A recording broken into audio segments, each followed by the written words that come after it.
Il existe des gants, on va dire, de grand froid pour les riders qui rident souvent. Il existe des gants un peu plus de printemps et des matériaux à l'intérieur qui sont moins chauds. Ce qui va faire aussi le prix des gants, c'est le matériau à l'intérieur, c'est le cuir à l'extérieur, c'est les renforts sur les gants. La différence de prix entre les gants, c'est qu'il y a des gants qui vont être juste là parce qu'ils ont une forme de gants et des gants qui vont être à la fois techniques au niveau de l'isolation, c'est-à-dire qu'on n'a pas du tout de sensation de vent à l'intérieur, de froid non plus. Par contre, il y a une respirabilité du gant qui fait qu'on ne transpire pas non plus dedans.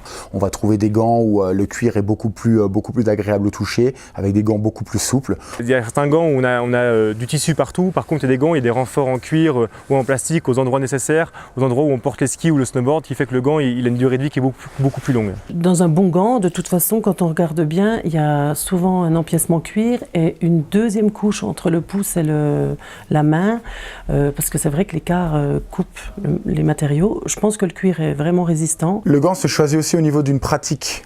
Si on est occasionnel, si on est confirmé, si on skie beaucoup, si on est frileux, si on n'est pas frileux. Moi, j'ai tendance à conseiller la moufle pour les dames justement très frileuses parce que les doigts étant en contact, c'est comme, on peut prendre le même exemple que tout à l'heure dans une maison, c'est-à-dire que moins les pièces sont isolées, plus elles sont chaudes. Il existe même de nos jours des moufles avec les doigts détachés pour les surfeurs ou les surfeuses qui puissent cliquer leur snowboard tranquillement.